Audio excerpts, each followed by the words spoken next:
সামর্থ্য, আমার যতটুকু যোগ্যতা, সেই যোগ্যতা অনুযায়ী ভগবানের সম্মুখে গিয়ে ভগবানের কিছু গুণগান কীর্তন করতে হয়। এর দ্বারা ভগবান অত্যন্ত অত্যন্ত তিনি প্রসন্ন হন।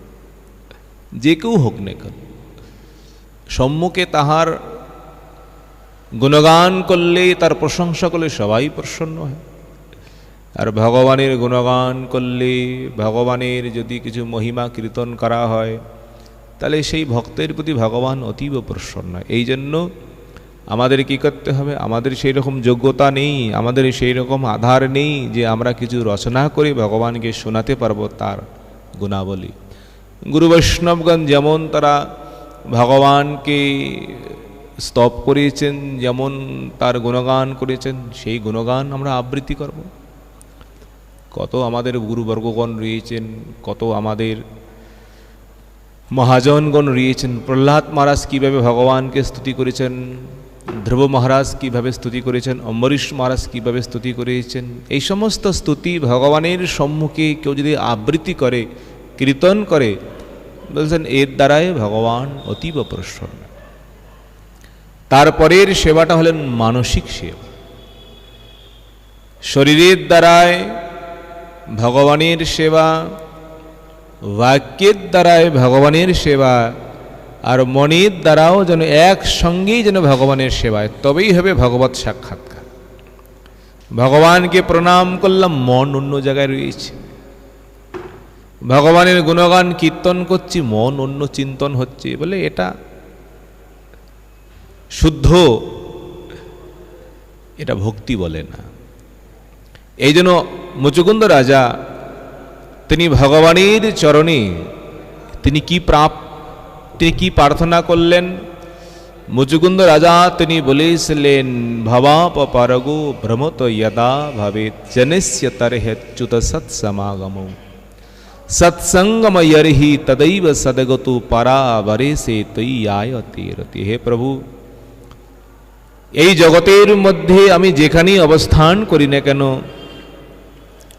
আমি যেন সর্বত্র আমি যেন সৎসঙ্গই লাভ করতে পারি। তোমার ভক্তদের নিকটেই যেন আমি অবস্থান করতে পারি।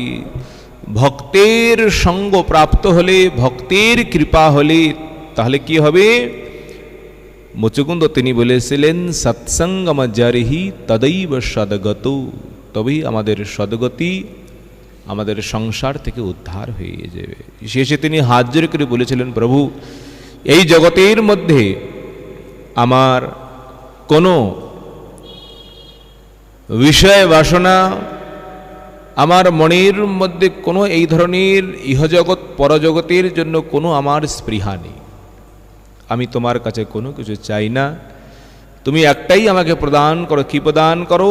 পরাবরে সে তুই জায়তে রতি, তোমার পাদ পদ্মে আমার যেন রতি হয়, আমার যেন মতি হয়, আমার যেন ভক্তি হয়। এই জন্য মুচুকুন্দ মহারাজ তিনি ভগবানের পাদ পদ্মে একমাত্র ভক্তি তিনি কামনা করলেন। আর যে ভক্তির দ্বারায় ভববন্ধন দূর হওয়া যায়, ভক্তি ছাড়া ভববন্ধনকে দূর হওয়া যায় না।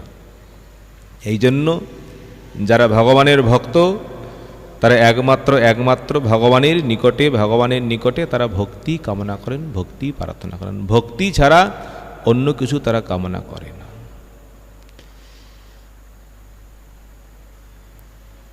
মুচুকুন্দ মহারাজ এইভাবে তিনি ভগবানকে স্তুতি করলেন, ভগবান তাকে কৃপাও করলেন।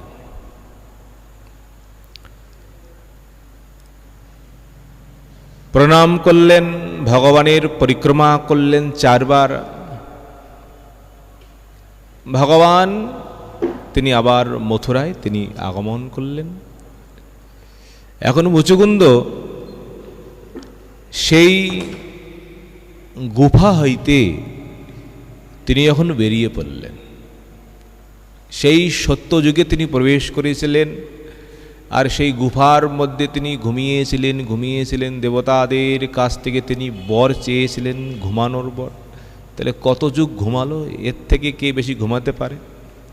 সত্যযুগ চলে গেল, ত্রেতা যুগ চলে গেল, দাপরের শেষে তিনি ঘুম থেকে উঠে যখন বেরিয়ে এলেন, এখন এসে দেখলেন পৃথিবীর অনেক পরিবর্তন হয়ে গেছে। কোথায় সত্যযুগের সেখানকার মানুষ কত লম্বা লম্বা ছিল, ত্রেতা যুগের মধ্যে আরও কম হয়ে যায়, দাপর যুগের মধ্যে আরও কম হয়ে গেল, কলিযুগের মধ্যে আরও কম হয়ে গেল। কলিযুগের মানুষ 3.5 হাত, দাপরের মানুষ ছিল তার থেকে ডাবল করুন, 7 হাত। হ্যাঁ, 7। ত্রেতার হলো 14, আর সত্যযুগে ছিল 21 হাত লম্বা। আর সে কোথায় 21 হাত লম্বা, আর সামনে দেখলেন ছোট্ট ছোট মানুষ, গাছপালাগুলি ছোট্ট ছোট হয়েছে। তিনি বুঝতে পেরেছেন এটা প্রকৃতির নিয়ম পরিবর্তন। তিনি বদ্রিকাশ্রমে গমন করলেন, যেখানে নরনারায়ণ ভগবান অবস্থান করছেন। সেই বদ্রিকাশ্রমে গমন করে তিনি কি করলেন, সেখানে গিয়ে নিঃসঙ্গ হয়ে সেই ভগবতী গঙ্গার তীরে তিনি হরির আরাধনায় তিনি আবার নিযুক্ত হলেন। কঠোরভাবে সেই বদ্রিকাশ্রমে, সেই হিমালয়ের তটদেশে গঙ্গার নিকটে তিনি কি করলেন, হরিভজন তিনি প্রারম্ভ করলেন। আর এবার হরিভজনের দ্বারায়, এবার ভক্তির দ্বারায় তিনি ভগবত ধাম গমন করলেন। সেখান থেকে ভগবান শ্রীকৃষ্ণ তিনি মথুরায় আগমন করলেন। কালযবন তো হত হয়ে গেল, তে তো বিনাশ হয়ে গেল, কিন্তু কত সেনা নিয়ে এসেছিলেন? 3 কোটি। তো এই সেনাগুলিকে ভগবান বলদেব, যাদবগণ সবাই মিলে সবাইকে বিনাশ করলেন। এই কালযবনের সৈন্যগণের যত ধনরত্ন হতে পারে, সমস্ত ধনরত্ন ভগবান সেটা স্বীকার করলেন, সেটা হরণ করলেন। আগেকার রাজাগুলি এইরকম করত। কোনো রাজা পরাস্ত হয়ে যেত, তার সমস্ত বহুমূল্য মুকুট, বস্ত্র, রথ, হাতি, ঘোড়া সে নিয়ে আসতো। হেরে গিয়েছে, এখন যে জয়ী হয়েছে তারই হয়ে যায়। শ্রীকৃষ্ণ তিনিও এইরকম করলেন, যাদব সৈন্যকে বিনাশ করে তাদের ধন সম্পত্তি দ্বারকায় নিয়ে আগমন করলেন। এরপর 18 বারের বার আবার মথুরাপুরীকে আক্রমণ করলেন। নাম হলো জরাসন্ধ। কত সৈন্য সামন্ত নিয়ে 23 অক্ষৌহিনী সৈন্য সঙ্গে নিয়ে তিনি মথুরা তিনি আক্রমণ করলেন। যুদ্ধের জন্য এখন জরাসন্ধ তিনি উপস্থিত হয়ে গেলেন। এখন কৃষ্ণ বলরামের সঙ্গে যুদ্ধ করবেন। কতবার হেরে গেল? 17 বার হারার পর 18 বারের বার শ্রীকৃষ্ণ মনে মনে চিন্তন করলেন, মথুরায় থেকে আমার কোনো আর লাভও নেই। এখন তো আমার সমস্ত আত্মীয় স্বজন, ভাই বন্ধু যত কিছু হতে পারে সবাই তো এখন অন্যত্র স্থানান্তরিত হয়েছে। তখন শ্রীকৃষ্ণ তিনি কি করলেন, এই জগতের মধ্যে তিনি হলেন সব থেকে বলবান, তিনি হলেন বুদ্ধিমান, তিনি হলেন সব থেকে কি সবার অন্তর্যামী। ভগবান স্বরূপত, ভগবানের যেটা স্বরূপ, যেটা আমরা তার পরিচয় প্রাপ্ত করি, ভগবানের স্বরূপের মধ্যে ভয় বলে কোনো জিনিস নেই। ভগবান কার থেকে ভয় প্রাপ্ত হবেন, কাকে থেকে ভয় করবেন? এই জগতের মধ্যে তার থেকে শ্রেষ্ঠ হলেই তো, তার থেকে বলবান থাকলেই তো তিনি তার থেকে ভয় প্রাপ্ত হবেন। এই জগতের মধ্যে তার থেকে শ্রেষ্ঠ কেউ নেই, তার থেকে বলবান কেউ নেই, এই জন্য ভগবানের কোনো ভয়ের প্রয়োজনই হয় না।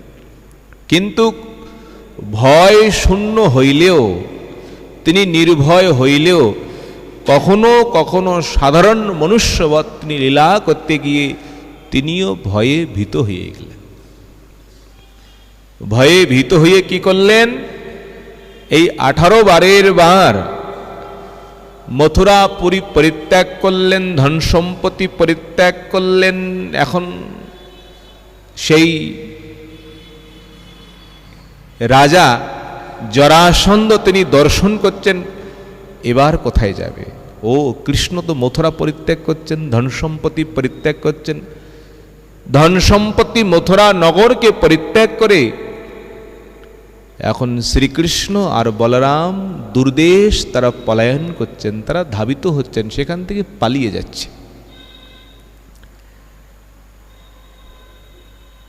জরাসন্ধ কৃষ্ণ বলরামের যে বাস্তবিক যে স্বরূপ, বাস্তবিক তাদের যে মহিমা, সে কিন্তু বুঝতেই পারেনি। বুঝতে পারলে কি এরকম করত? তিনিও মনে করলেন, আরে আমার থেকে তো ভয়প্রাপ্ত হয়েছে, এখন আমাকে দেখেই পালিয়ে যাচ্ছে। জরাসন্ধ তখন কি করলেন? তিনিও শ্রীকৃষ্ণ আর বলরামের পশ্চাৎ পশ্চাৎ ধাবিত হলেন সৈন্য সামন্তগণকে সঙ্গে নিয়ে। ধরো ধরো, বন্দি করো বন্দি করো, এই কৃষ্ণ পালাচ্ছে, এই কৃষ্ণ পালাচ্ছে। এই রণভূমি হইতে কৃষ্ণ তিনি পলায়ন করলেন। এই জন্য কৃষ্ণের একটি নতুন নাম হয়ে গেল। কি নাম হয়েছিলেন? সেই দিন থেকে ভক্তগণ তাকে কি বলে ডাকেন? রণছোর ভগবান কি। রণভূমি ছেড়ে তিনি বনের দিকে, জঙ্গলের দিকে পালিয়ে গেলেন ভয়ে ভীত হয়ে। জরাসন্ধের সমস্ত সৈন্য সামন্ত চতুর্দিকে ঘেরাও করলেন। এখন জঙ্গলের দিকে কোথায় খুঁজবে? কোন গুফার মধ্যে কোথায় গিয়ে লুকিয়ে গেল কৃষ্ণ আর বলরাম? এখন দুষ্ট রাজা তো, দুষ্ট বুদ্ধি। সমস্ত সৈন্য সামন্তগণকে আদেশ করলেন, এই বনের মধ্যেই, এই পাহাড়ের মধ্যেই আগুন ধরিয়ে দাও। চতুর্দিকে চতুর্দিকে কি করলেন? পর্বতের নিচে আগুন ধরিয়ে দিলেন। আর চতুর্দিকে চতুর্দিকে যখন পর্বত যখন দাউ দাউ দাউ দাউ করে এখন প্রজ্বলিত হচ্ছে, শ্রীকৃষ্ণ আর বলরাম তখন কি করলেন? সেই পর্বতের উচ্চ শিখরে গমন করে 11 যোজন উন্নত সেই পর্বত হইতে দুইজনই লাভ দিলেন। কৃষ্ণ বলরাম কত যোজন? 11 যোজন। আর দ্বারকাঠ ছিল কত যোজন? 12 যোজন। তাহলে 11 যোজন মানে অনেক উপরে যেতে হয়েছিল। আর সেই পর্বতের উপর হইতে কৃষ্ণ আর বলরাম একই সঙ্গে লম্ফ প্রদান করে ভূপতিত হলেন। আর ভূপতিত হয়ে জরাসন্ধের অগোচরে তারা নিজের একান্ত নিবৃত্ত সেই সমুদ্রের মধ্যে যে নগর নির্মাণ করেছিলেন, সেই নগরের মধ্যে তারা প্রবেশ করলেন। সমুদ্রের দ্বারায় বেষ্টিত, শত্রু সহজে সেখানে কি করতে পারে না, সেখানে প্রবেশ করতে পারে না। জরাসন্ধ তিনি মনে করলেন তাকে তো খুঁজেই পাওয়া গেল না, আর চোখের সামনেই সেই পর্বতটি একদম আগুনে ছাই হয়ে গেল। তাহলে আগুনে যখন ছাই হয়ে গেল পর্বতের মধ্যে, সেখান থেকে বেরিয়ে আসতে কেউ পারে? জরাসন্ধ তিনি নিশ্চিত হয়ে গেলেন, আমার শত্রু চিরদিনের জন্য সমাপ্ত হয়ে গেল। আগুনে পুড়ে ছাই হয়ে গেল, আমার এখন আর কোনো চিন্তা নেই। তিনি এখন নিশ্চিন্ত হয়ে সৈন্য সামন্ত নিয়ে এখন নৃত্য করে করে তিনি খুব প্রসন্ন হয়ে এখন নিজের রাজধানীতে তিনি গমন করলেন। যাই হোক, এতদিন পর আমি আমার শত্রুকে আমি পরাস্ত করলাম। কতদিন পর? কত তার ধৈর্য ছিল, কত তিনি ধৈর্য ধারণ করেছিলেন। এই জন্য কিছু প্রাপ্ত করতে হলে, কিছু পেতে হলে নিরুৎসাহিত হতে নেই, ধৈর্য ধারণ করতে হয়। আরে 18 বারের বার তিনি গিয়ে জয়লাভ করলেন। জয় মানে সেও বুঝতেই পারল না ভগবানের কি প্রভাব, ভগবানের কি মহিমা। আসলে এটাও তার জয় নয়, ভগবান তাকে একটু প্রসন্ন করলেন। যাই হোক, বারবার আমারই চিন্তন করেন, আমারই ভাবনা করেন। ভগবান এখন সেই বিশ্বকর্মার থেকে শ্রেষ্ঠ নির্মিত, এটা ভগবানের ধাম, নাম হলো দ্বারকা দ্বারিকা ধাম। ভগবানের তিনটি স্থান, তিনটি স্থানের মধ্যে ভগবান সর্বদা অবস্থান করেন। ধাম মানে ভগবানের নিজস্ব ঘর। ভাব অনুযায়ী, তার ঐশ্বর্য অনুযায়ী তিনটি স্থানের মধ্যে তিন প্রকারের সেবা হয়। একটি স্থানকে বলা হয় ঔদার্যময়, একটি স্থানকে বলা হয় মাধুর্যময়, আর একটি স্থানকে বলা হয় ঐশ্বর্যময়। তিন ধামের মধ্যেই স্বয়ং ভগবান অবস্থান করছেন।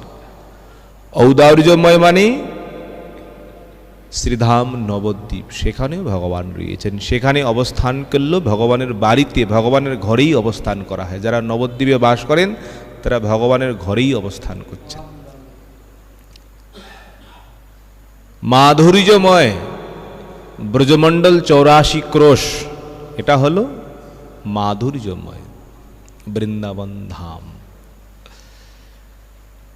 এর থেকে যেটা ঐশ্বর্যময় সেটা হলো দ্বারকা ধাম।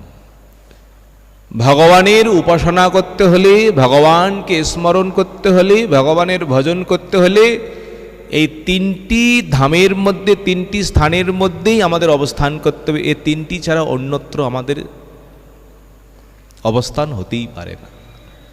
আমি যেখানেই থাকি না কেন, আমি থাকি না কেন দিল্লিতে, আমি থাকি না কেন কলকাতা, আমি থাকি না কেন মুম্বাইতে, আমার শরীর হয়তো সেখানে থাকে, কিন্তু সেখানে থেকেও আমি যদি ধামের চিন্তন করি, ধামের স্মরণ করি, তাহলে আমার বাসটা কিন্তু ধামবাসেই হয়ে যায়। এখন এই জন্য আপনার কি রকম ভাব, আপনার ভগবানের সঙ্গে কীরকম সম্বন্ধ হয়েছে, সম্বন্ধ অনুযায়ী আপনাকে সেখানে অবস্থান করতে হবে।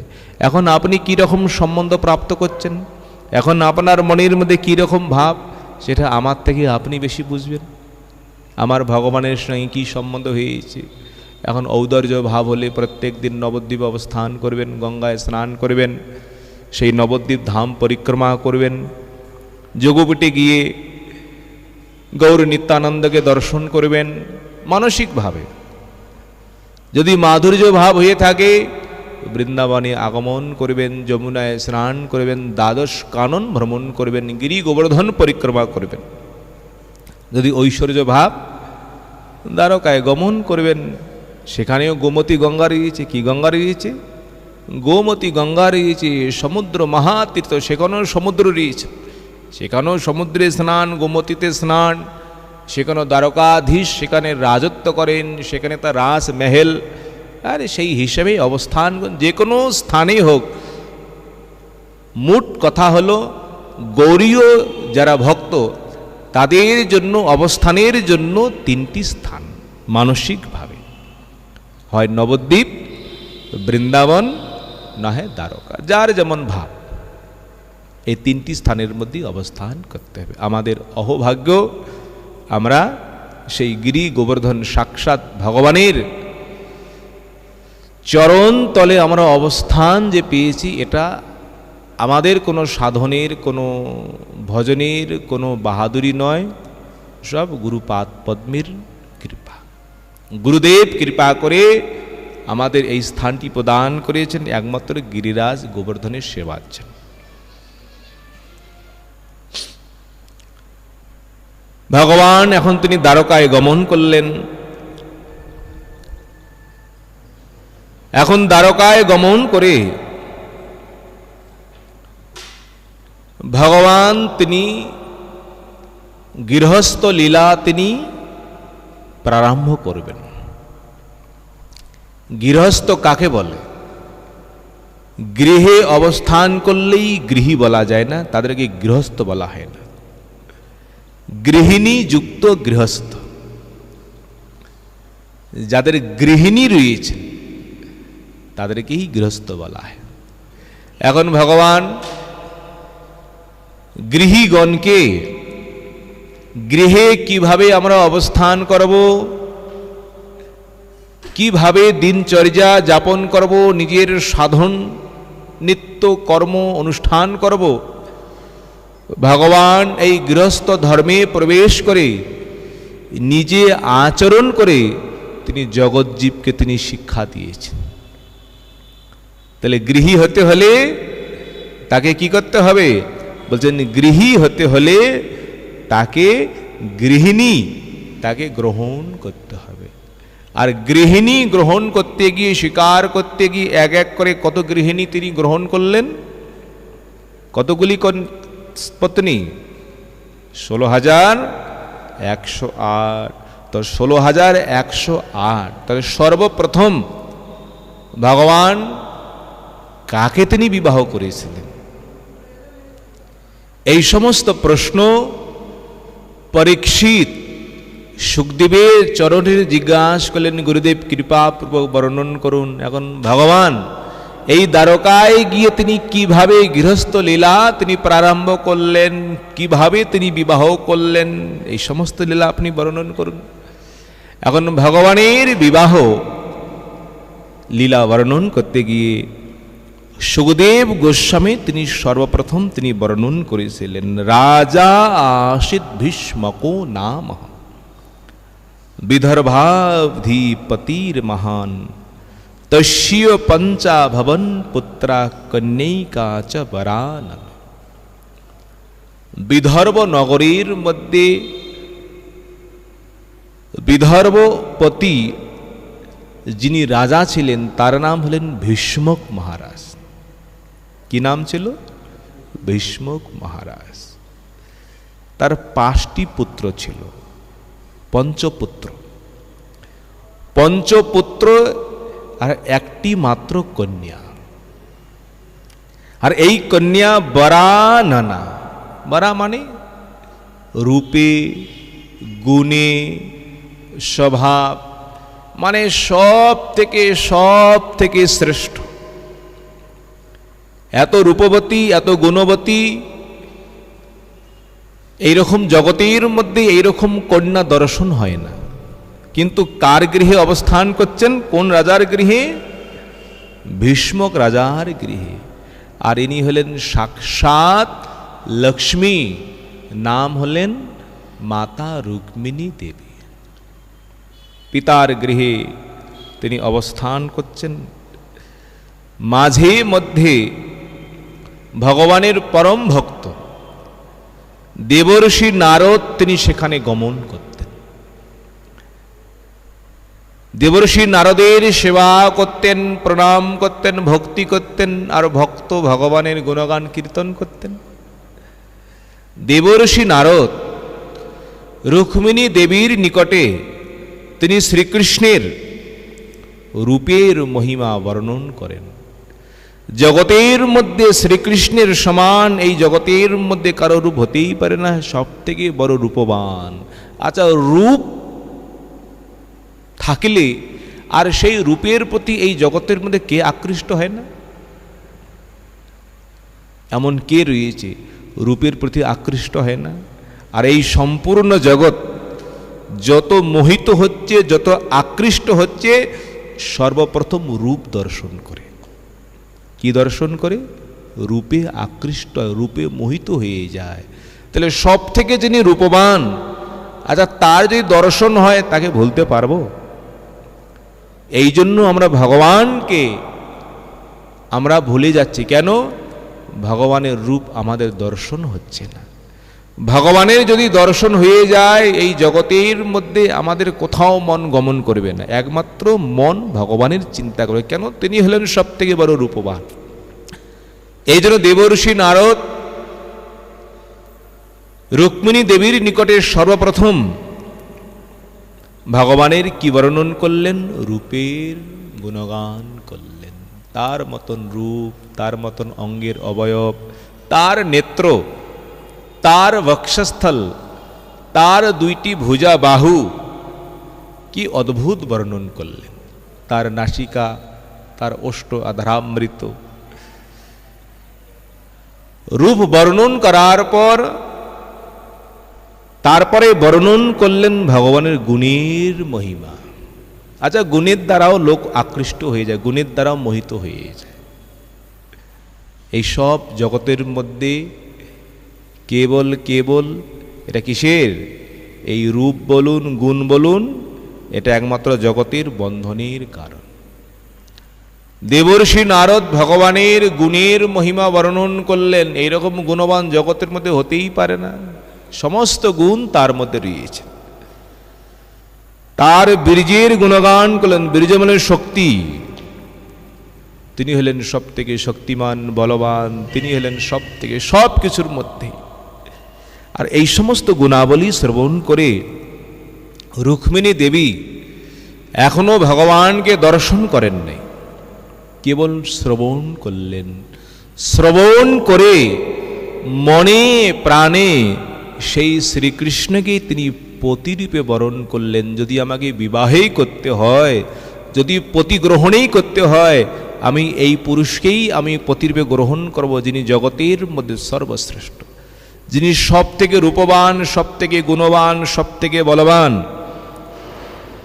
আমি তাকেই আমি পতিরূপে বরণ করলাম, আমি সংকল্প করলাম, আমি তাকেই পতিরূপে প্রাপ্ত করতে চাই। আর জগতের মধ্যে তিনি হলেন জগৎপতি। তিনি ছাড়া এই জগতের মধ্যে কোনো পতি হতেই পারে না। জগতের পতি তো দুদিন পর কোথায় চলে যায়, কীরকম তাদের শরীরের মধ্যে বিকৃত রূপ হয়ে যায়, তাদের অঙ্গ প্রত্যঙ্গ হইতে কত ধরনের দুর্গন্ধ বেরিয়ে আসে। কিন্তু ভগবান ইনি জগৎপতি, এনার অঙ্গের মধ্যে বিকৃত হয় না, এনার অবয়ব কোনোদিন ক্ষয় হয় না। ইনি অজ, ইনি নিত্য, ইনি শাশ্বত। এই জন্য একবার যদি ভগবানকে কেউ প্রতিরূপে যদি বরণ করতে পারেন, তার এই জগতের মধ্যে কোনোদিন আর তাকে আগমন করতে হয় না। তাহলে রুক্মিণী দেবী তিনি কি করলেন? তিনি মনে প্রাণে ভগবানকেই তিনি প্রতিরূপে তিনি স্বীকার করলেন। দেবর্ষি নারদ আবার তিনি কি করেন? এইদিকে রুক্মিণীর নিকটে গিয়ে কৃষ্ণের গুণগান বর্ণন করেন, আবার দ্বারকায় গিয়ে আবার শ্রীকৃষ্ণের নিকটে গিয়ে রুক্মিণীর গুণগান বর্ণন করেন। প্রভু, এই জগতের মধ্যে আমার তো মনে হয় আপনার একদম উপযোগী, আপনার একদম যোগ্যতা পাত্রী, তিনি একমাত্র বিদর্ভ নগরের মধ্যে ভীষ্মকের কন্যা রুক্মিণী, সাক্ষাৎ রূপে গুণে তার মতন জগতের মধ্যে হতেই পারে না। এখন উনিও মনে প্রাণে কৃষ্ণকে চাচ্ছেন, এখন কৃষ্ণ মনে প্রাণে রুক্মিণীকে চাচ্ছেন, কিন্তু দৈবের এমনই ঘটন, আজ পর্যন্ত কেউ কাউকে দর্শন করতে পারেনি। কৃষ্ণ তিনিও প্রত্যেক দিন মনে মনে কার চিন্তন করেন? রুক্মিণীর চিন্তন করেন। আর রুক্মিণী কার চিন্তন করেন? রুক্মিণীও তিনি মনে প্রাণে তিনি কৃষ্ণেরই চিন্তন করেন। পিতা, মাতা, আত্মীয় স্বজন কন্যার এই ভাব দর্শন করে তারা বুঝতে পারেন, এরকম না বুঝতে পারে না। 1 বছর 2 বছর, আরে যখনই কয়েক বছর কারোর সঙ্গে একটু ভাব হয়ে যায়, তো ভাবগুলি দেখলে পিতামাতা বুঝতে পারে না আমার কন্যার মনের মধ্যে কি ইচ্ছা, কন্যা কাকে চাচ্ছেন। পিতা বুঝতে পারলেন, মাতা বুঝতে পারলেন, আত্মীয় স্বজনও বুঝতে পারলেন আমাদের কন্যার মনের মধ্যে কি ভাব, কাকে প্রতিরূপে বরণ করতে চায়। দ্বারকাধীশ শ্রীকৃষ্ণকে সবাই রাজি হয়েছিলেন। ঠিক আছে, আমরা সবাই রাজি, কিন্তু ওই পরিবারের মধ্যে একজন ছেড়ে কতগুলি ভাই ছিল? সেই ভীষ্মক রাজার কয়টি পুত্র ছিল? 5টি পুত্র। আর 5টি পুত্রের মধ্যে জ্যেষ্ঠ পুত্রের নাম ছিল রুক্মী, রুক্মী, আর তার ভগ্নীর নাম ছিল রুক্মিণী। ইনি ছিলেন কৃষ্ণ বিদ্বেষী, কৃষ্ণকে দেখতে পেত না, তার সঙ্গে হিংসা করত, তাকে বিদ্বেষ করত। এখন ভীষ্মক রাজা তিনি যখন বয়োবৃদ্ধ হয়ে গেলেন, এখন দেখলেন উপযুক্ত পুত্র রাজসিংহাসন প্রদান করলেন, পিতা রাজসিংহাসনে নেমে গেল। এখন কার অধীনে থাকতে হবে, কার আদেশ এখন চলবে? এখন রাজ্যের মধ্যে, পরিবারের মধ্যে যিনি রাজা হলেন, এখন পিতার আদেশ কোনো খাটছে না। এখন পুত্র, জ্যেষ্ঠ পুত্র রাজা হয়ে তিনি যা আদেশ করেন, এখন ভয়ে পরিবারের সবাইকে সেটা মেনে নিতে হচ্ছে। সবার মনের ইচ্ছা রুক্মিণীকে কাকে প্রদান করবে? কৃষ্ণকে। কিন্তু ওই পরিবারের মধ্যে একজনই হলেন কৃষ্ণ বিদ্বেষী, কৃষ্ণের নিন্দুক। এই জন্য তিনি এটা আদৌ পছন্দ করলেন না। না, আমার ভগ্নীকে, আরে একটাই আমার ভগ্নী, সেই কৃষ্ণকে প্রদান করবো? কোনোদিন হতেই পারে না। এই রুক্মী তিনি খুব তাকে পছন্দ করেছিলেন নিজের ভগ্নীর জন্য। কাকে? দম ঘোষের পুত্র, নাম হলো শিশুপাল। কি নাম ছিল? দম ঘোষের পুত্র, এনার নাম হলো শিশুপাল। শিশুপালকেই নিজের ভগ্নীর বর রূপে তিনি নির্ণয় করলেন, আমি যা করব পরিবারের সবাইকে সেটা মানতে হবে। তিনি কাকে নির্ণয় করলেন নিজের ভগ্নীর জন্য বর রূপে? শিশুপালকে তিনি যখন নির্ণয় করলেন, বিবাহ ইত্যাদি সব কিছুই একদম ঠিকঠাক। পিতাও কোনো বলতে পারছে না, মাতাও কোনো বলতে পারছে না, আত্মীয় স্বজন কোনো কিছুই বলতে পারছে না, যেহেতু তিনি রাজা, রাজশক্তি তার মধ্যে। বিবাহের সম্বন্ধ শ্রবণ করে সব থেকে অধিক দুঃখ কার হয়েছিল? রুক্মিণীর। রুক্মিণী দেবীর মনের মধ্যে এত দুঃখ হলো, এত কষ্ট হলো, দিনের পর দিন অতিক্রম হয়ে গেল, বিবাহের দিন সম্মুখেই এসে গেল। কি করবেন? উপায় না পেয়ে রুক্মিণী দেবী তিনি একজন বিশ্বস্ত ব্রাহ্মণের দ্বারায় মনের বেদনা, মনের কষ্ট, মনের মধ্যে তার যে কি সংকল্প, তিনি কোথায় অবস্থান করবেন, কাকে পতিরূপে গ্রহণ করবেন, একটি পত্র লিখন করলেন। কার জন্য? এই পত্রটি তিনি লেখন করলেন দ্বারকাধীশ ভগবান শ্রীকৃষ্ণের জন্য। আর সেই পত্রের মধ্যে রুক্মিণী দেবী কেবল 60টি শ্লোক দিয়েছিলেন। 7, কয়টা শ্লোক? 7। এই 60টি শ্লোকের দ্বারায় তার মনের মধ্যে যত সংকল্প হতে পারে, মনের মধ্যে যত কষ্ট হতে পারে, কিভাবে তিনি তাকে ভালোবেসেছিলেন, কিভাবে তার চিন্তন করেন, তুমি কখন আসবে, কিভাবে কোথায় অবস্থান করবে, কিভাবে তুমি আমাকে হরণ করবে, ওই 60টি শ্লোকের মধ্যে রুক্মিণী দেবী সব কিছু লিখে তিনি ব্রাহ্মণের হাতে পাঠিয়ে দ্বারকার মধ্যে পাঠিয়ে দিলেন, যাও প্রভুকে গিয়ে কমসে কম খবরটা দাও। দ্বারকাধীশের নিকটে সেই ব্রাহ্মণ উপস্থিত হলেন, সভায় গমন করলেন। দ্বারকাধীশ ভগবান শ্রীকৃষ্ণ, ইনি হলেন ব্রাহ্মণের পরম ভক্ত। ব্রাহ্মণকে খুব সম্মান করলেন, অর্চন করলেন, পূজন করলেন, আগমনের কারণ জিজ্ঞাসা করলেন। এখন ব্রাহ্মণ একান্তে দ্বারকাধীশ ভগবানের নিকটে তার আগমনের যে কি কারণ, এই কারণটি তিনি বললেন। দ্বারকাধীশের হস্তের মধ্যে রুক্মিণী দেবীর প্রদত্ত সেই পত্রটি প্রদান করলেন। প্রভু, তোমার পরম ভক্ত দিবা রাত্রি তোমার চিন্তন করেন, তোমাকেই স্মরণ করেন, তোমাকে ছাড়া অন্য কিছুই জানে না। এই তোমার ভক্ত তোমাকে পত্র দিয়েছেন, এখন তুমি পত্র বাচন করো, তুমি পত্র দেখো, এখন দেখে তোমার কি কর্তব্য, তোমার কি দায়িত্ব সেটা তুমি পালন করো। সময় কিন্তু সংক্ষেপ। দ্বারকাধীশ ভগবান বললেন, ব্রাহ্মণ দেব, আমি ব্রাহ্মণকে বিশ্বাস করি, ব্রাহ্মণকে শ্রদ্ধা করি, ব্রাহ্মণকে ভক্তি করি। আচ্ছা তুমি শোনাও, তোমাদের সেই এক এক স্থান এক এক অঞ্চলের ভাষা তো আলাদা আলাদা হয়ে যায় না। এখন সেখানকার ভাষা যদি বুঝতে না পারি, ভগবান একটু ব্রাহ্মণকে বহুমানন করলেন। তুমি রুক্মিণী দেবীর পত্র উন্মোচন করে পত্র পড়ে তুমি আমাকে শুনিয়ে দাও, আমাকে বুঝিয়ে দাও তিনি কি লিখেছেন। দ্বারকাধীশ শ্রীকৃষ্ণের আদেশ অনুযায়ী সেই ব্রাহ্মণ দেব তিনি কি করলেন, পত্র পড়ে পড়ে তিনি দ্বারকাধীশ শ্রীকৃষ্ণকে তিনি শ্রবণ করবেন। সার মর্ম, সার কথা। সর্বপ্রথম রুক্মিণী দেবী সেই পত্রের মধ্যে তিনি লিখেছিলেন, কি লিখেছিলেন, রুক্মিণী উবাচ, মানে রুক্মিণী দেবী বলছি। কে বলছে?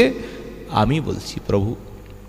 শ্রুত্বা গুণান ভুবন সুন্দর শৃণ্বতাম তে নির্বিশ্য কর্ণ বিবরৈ হরতো গতাপম রূপম দৃশাম দৃশীমতামখিলার্থলাভম তৈয়র্চ্যুতা বিশতি চিত্যমপত্রমাম্পে।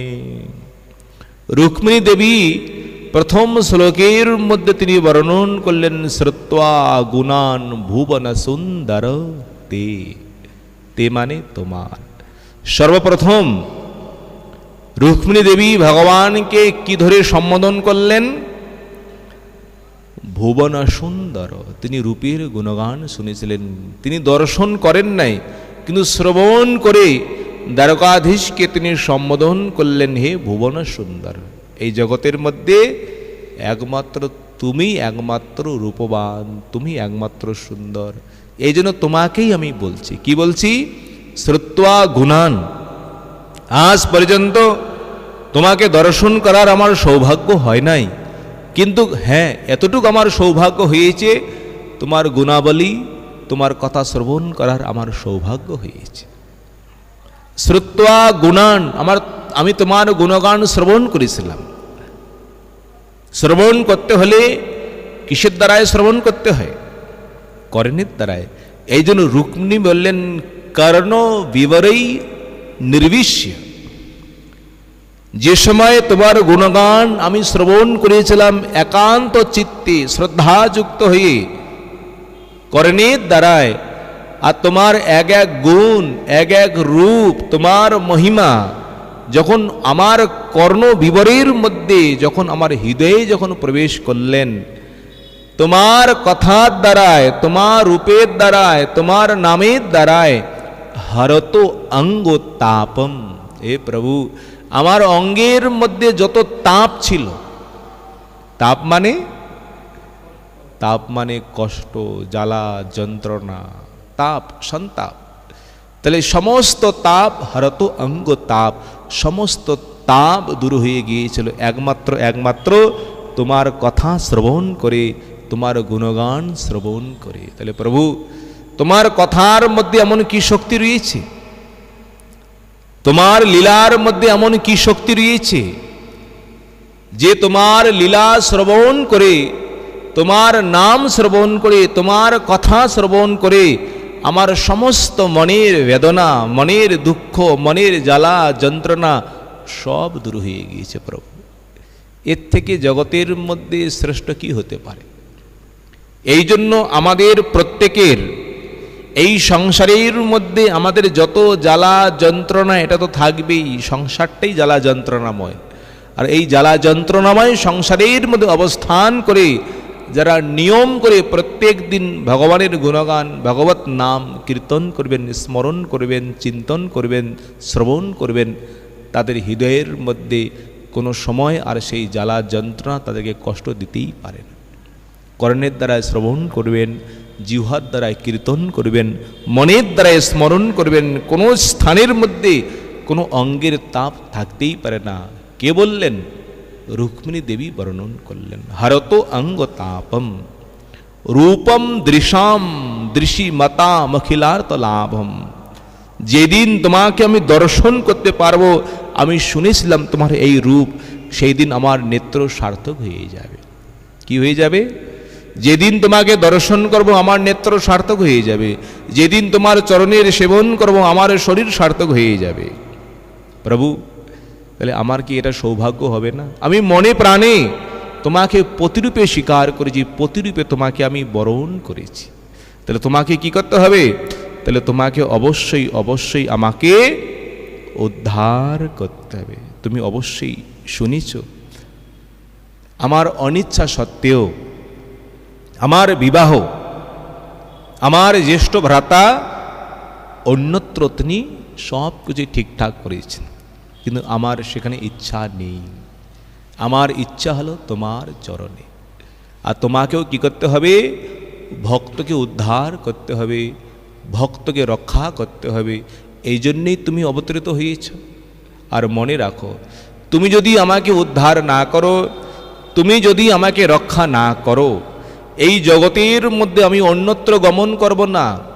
প্রয়োজন হলে আমি ব্রত ধারণ করব, আমি নির্জলা অবস্থান করব, এই শরীরকে কর্ষণ করে, শরীরকে তাপ দিয়ে এই শরীরকেই আমি বিনাশ করব। তথাপি আরে এক জন্মে না হোক, আমি তোমার জন্যেই তপস্যা করব। কোনো জন্মে না কোনো জন্মেই আমি তোমাকে প্রতিরূপে তোমাকে প্রাপ্ত করবেই করব। তিনি দৃঢ় সংকল্প করলেন। এখন প্রশ্ন তো হতে পারে না, তুমি কুলবতী, এক পিতার একই কন্যা, তুমি এমন নির্জন স্থানের মধ্যে অবস্থান করো। আচ্ছা, তুমি এটা কি করে সিদ্ধান্ত করলে? আত্মীয় স্বজনগণের মত পরিত্যাগ করে? শাস্ত্রের মধ্যে সেখানে বর্ণন করা হয়েছিল, কখনো কখনো যদি পিতামাতা নিজের কন্যাকে অন্যত্র দান করতে ইচ্ছুক হয়, যদি কন্যার যদি মনোপছন্দ না হয়,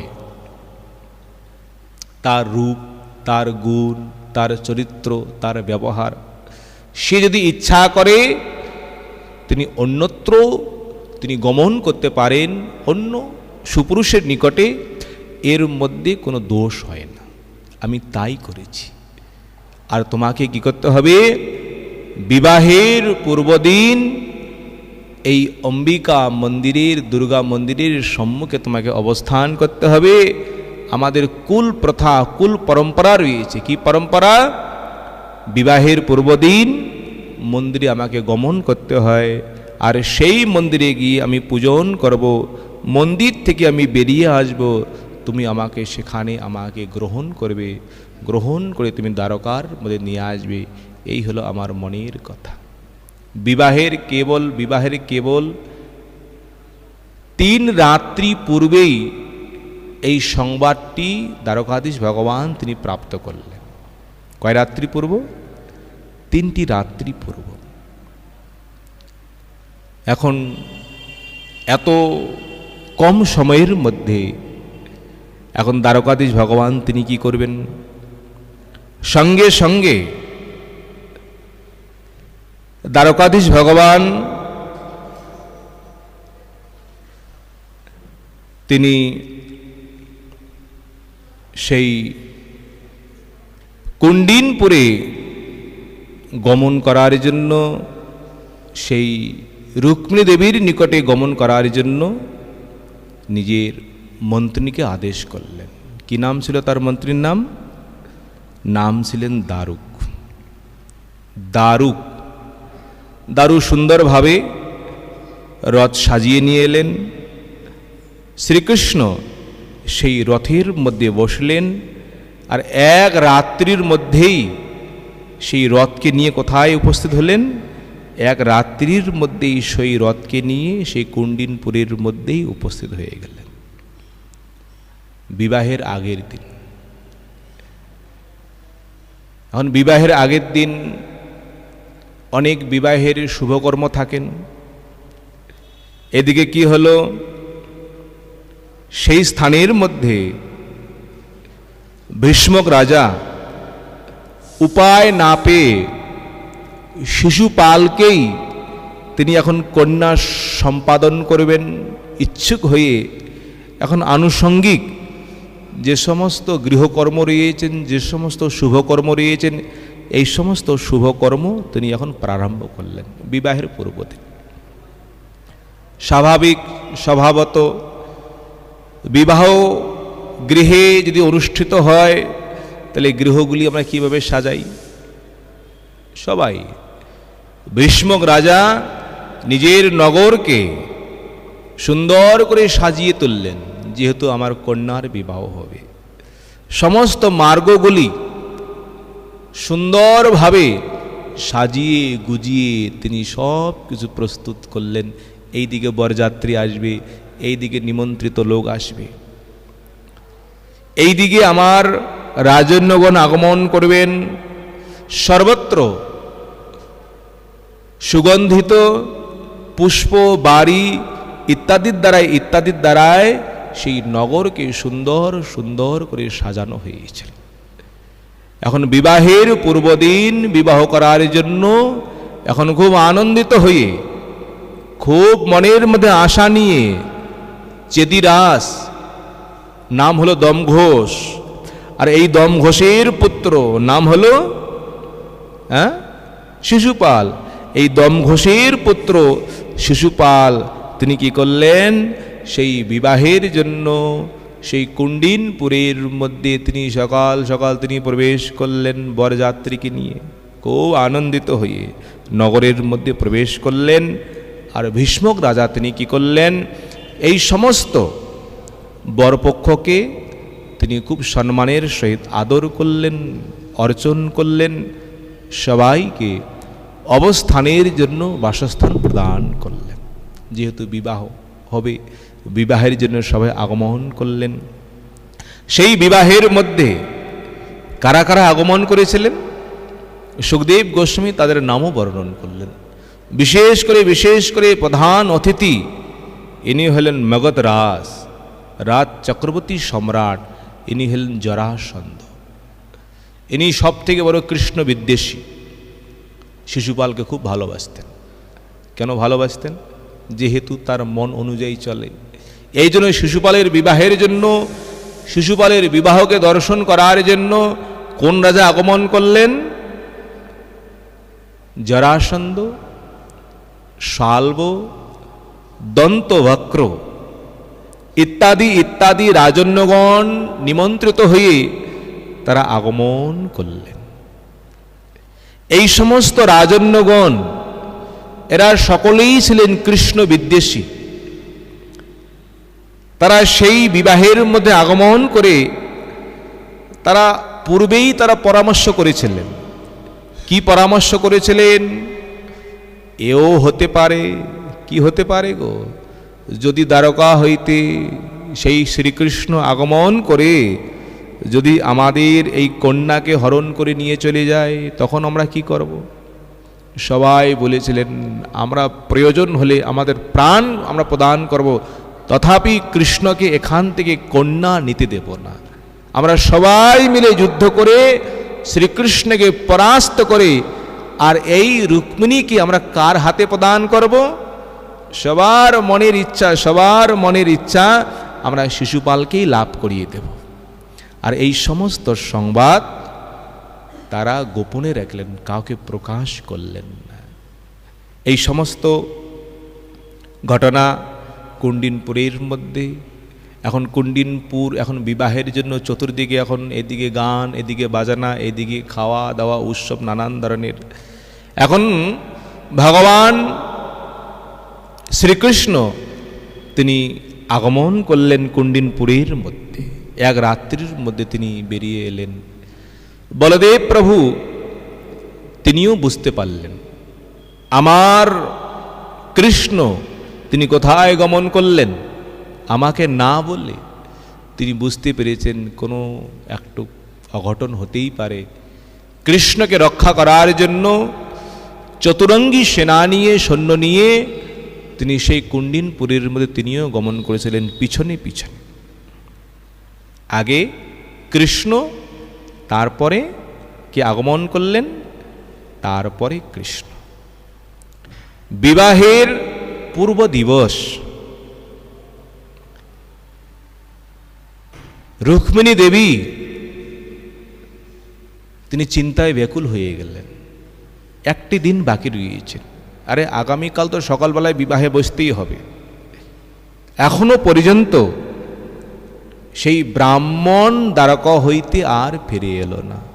আসলে কি সেই ব্রাহ্মণ দ্বারকায় উপস্থিত হয়েছেন, পৌঁছিয়ে গিয়েছেন কি জান নাই? আমার সংবাদ কি দ্বারকাধীশ পেয়েছেন কি পান নাই? আর দ্বারকাধীশ যদি পেয়েই থাকেন, তিনি কেন এত বিলম্ব করছেন? নানান ধরনের চিন্তায় রুক্মিণী দেবী তিনি চিন্তায় ব্যাকুল হয়ে গেলেন। এখন কি করা যায়? রুক্মিণী দেবী এই সমস্ত চিন্তা ভাবনা করে শেষে গিয়ে নিজের যেটা অদৃষ্ট বলা হয়, যেটা ভাগ্য বলা হয়, সেটাকেই দোষারোপ করলেন। আমার যেটা ভাগ্যের রয়েছে, আমি অনেক চেষ্টা করেছি। নিজের দুর্ভাগ্যের তিনি নিন্দা করলেন। এমন সময় রুক্মিণী দেবীর বাম অঙ্গ কি হলো? বাম অঙ্গ স্পন্দিত হলো, বাম অঙ্গ একটু কেঁপে উঠল। এই সমস্ত শরীরের মধ্যে শুভ সংকেত। সঙ্গে সঙ্গে তিনি দর্শন পেলেন। কি দর্শন পেলেন? তার দ্বারের নিকটেই সেই ব্রাহ্মণ এসে উপস্থিত। ব্রাহ্মণকে খুব আদরের সহকারে রুক্মিণী দেবী জিজ্ঞাসা করলেন, আর সেই ব্রাহ্মণ দেব সমস্ত বার্তা রুক্মিণীকে প্রদান করলেন। চিন্তার কোনো প্রয়োজন নেই।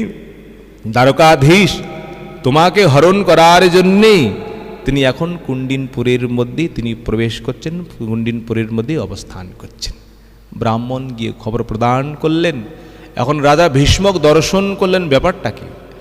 আমি কৃষ্ণকে তো নিমন্ত্রণও করি নাই, কিন্তু আগমন করলেন। এখন বিবাহের জন্য যখন আগমন করেছেন, তাকে তো সম্মান করতে হবে। ভীষ্মক রাজা তিনি কি করলেন? অন্য অন্য রাজন্যগণ হইতে কৃষ্ণকে আর বলরামকে অধিক যত্ন সহকারে তাদেরকে অবস্থানের জন্য সমস্ত ব্যবস্থা প্রদান করলেন, সমস্ত কিছু প্রদান করলেন, অর্চন করলেন, সবাইকে সম্মান করলেন। এই কুণ্ডিনপুরের মধ্যে সমস্ত জনগণ শ্রীকৃষ্ণকে দর্শন করছেন। দর্শন করে করে সবার মনের মধ্যে একটাই চিন্তা, হায় হায়, আমাদের রাজা আমাদের এই কুণ্ডিনপুরের কন্যাকে কার সঙ্গে বিবাহ দিচ্ছেন? আরে শিশুপাল, শিশু মানে অবোধ, এই তার সঙ্গে বিবাহ দিচ্ছেন। সমস্ত কুণ্ডিনপুরের জনগণের মনের মধ্যে, প্রজাগণের মনের মধ্যে প্রবল ইচ্ছা, যদি যদি দ্বারকাধীশের সঙ্গে আমাদের রুক্মিণীর বিবাহ হতো, তাহলে এই বিবাহটা কত সুন্দর হতো। আর রুক্মিণী দেবীর সঙ্গে দ্বারকাধীশের কত একটা মিলন হতো। সাক্ষাৎ লক্ষ্মী নারায়ণ, সাক্ষাৎ ইন্দ্র ইন্দ্রাণী, সাক্ষাৎ শিব দুর্গা, এরকম সমস্ত প্রজাগণ তারা মনের মধ্যে চিন্তন করলেন। চিন্তন করে তারাও বলেছিলেন, হে প্রভু জগদীশ্বর, আমাদের যদি কখনো যদি কোনো সুকৃতি, কোনো পুণ্য যদি জমা থাকে, আমরা সবাই রুক্মিণীকে প্রদান করলাম। রুক্মিণী দেবী যেন এই সমস্ত পুণ্যের জোরে, ভাগ্যের জোরে কাকে প্রতিরূপে প্রাপ্ত করবে? যেন দ্বারকাধীশকেই যেন প্রতিরূপে প্রাপ্ত করতে পারেন। সবার মনের মধ্যে এই ইচ্ছা। এখন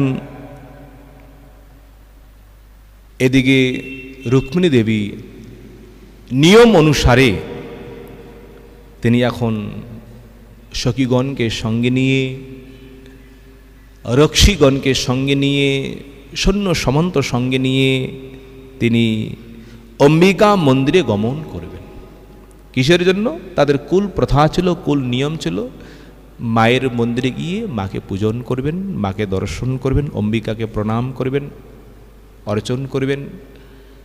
অম্বিকা মন্দিরে প্রবেশ করলেন। প্রবেশ করে মাকে পূজন করলেন, অর্চন করলেন। অর্চন করার পর, পূজন করার পর অম্বিকা মায়ের চরণে তিনি একটাই প্রার্থনা করলেন। কি প্রার্থনা করেছিলেন? যদি কখনো তোমার আমি অর্চন করে থাকি হে জগৎজননী, হে মা, আমি যেন কাকে পতিরূপে প্রাপ্ত করতে পারি? আমি যেন একমাত্র শ্রীকৃষ্ণকেই পতিরূপে প্রাপ্ত করতে পারি। আমার মনের মধ্যে আমার অন্য কোনো কামনা নেই, আমার মনের মধ্যে অন্য কোনো বাসনা নেই। মায়ের পূজন করলেন, মায়ের প্রসাদী মাল্য ধারণ করলেন। এখন সেই অম্বিকা মন্দির হইতে সখীগণের হস্ত ধারণ করে এখন রুক্মিণী দেবী তিনি এখন সেখান থেকে বেরিয়ে পড়লেন। আর সেই অম্বিকা মন্দিরের চতুর্দিকে দূর দূর হইতে, দেশ বিদেশ হইতে সমস্ত রাজন্যগণ, রাজকুমারগণ আগমন করেছিলেন বিবাহ দর্শন করার জন্য। এখন বিবাহ দর্শন করার জন্য এসেছেন, কন্যাকেও দর্শন করবেন। কীরকম কন্যার রূপ! এই রুক্মিণী দেবীকে আজ পর্যন্ত আকাশের সূর্য পর্যন্ত দর্শন করতে পারেনি, পরপুরুষ তো অনেক দূরের কথা। আজ প্রথম তিনি গৃহ হইতে নির্গত হয়েছিলেন, মন্দিরে গমন করলেন। মন্দিরে পূজন করে তিনি নিজের যে লজ্জা নিবারের জন্য তিনি যে ঘোঁট দিয়েছিলেন, ঘোঁটটি তিনি খুলিয়ে দিলেন। যখনই খুললেন, চতুর্দিকে সমস্ত রাজপুরুষগণ, রাজপুত্রগণ তারা দর্শন করলেন। আচ্ছা, কেন ঘোমটা খুললেন? এখন পতিকে না দর্শন করি? তিনি কাকে পতিরূপে তিনি অন্বেষণ করছেন? কাকে খুঁজবেন? তিনি মনে প্রাণে তিনি যাকে চাচ্ছেন তাকেই খুঁজবেন। আমার প্রভু কোথায় দাঁড়িয়ে রয়েছেন? কোনোদিন দর্শন হয় নাই, ভালোভাবেই তো তাকে দেখতে হবে কোথায় দাঁড়িয়ে রয়েছেন। যখনই তিনি চতুর্দিকে দৃষ্টিপাত করতে লাগলেন, সমস্ত রাজন্যগণ, রাজপুত্রগণ এই রুক্মিণী দেবীর রূপের ছটায়, রুক্মিণী দেবীর রূপের দ্বারায় মোহিত হয়ে এক এক রাজপুত্রগণ অজ্ঞান হয়ে ভূমির মধ্যেই নিপতিত হতে হয়েছিল, ভূমির মধ্যেই পতিত হয়েছিল। তাহলে রুক্মিণী দেবীর কত রূপ ছিল! এইরকম রূপবতী, এইরকম রূপ কোনোদিন এই রাজন্যগণ, রাজপুত্রগণ দর্শন করেন নাই। এত রূপ, এত রূপবতী, এত সৌন্দর্য। রুক্মিণী দেবী ধীরে ধীরে ধীরে ধীরে তিনি সেই মন্দির হইতে তিনি অগ্রসর হচ্ছেন। চতুর্দিকে তিনি দৃষ্টিপাত করছেন, কোথায় আমার সেই প্রভু। সামনেই দর্শন করলেন দ্বারকাধীশ ভগবান সেখানে দাঁড়িয়ে রয়েছেন। রুক্মিণী দেবী বললেন, প্রভু বিলম্ব কিসের? এই সর্বজন কারা রয়েছেন?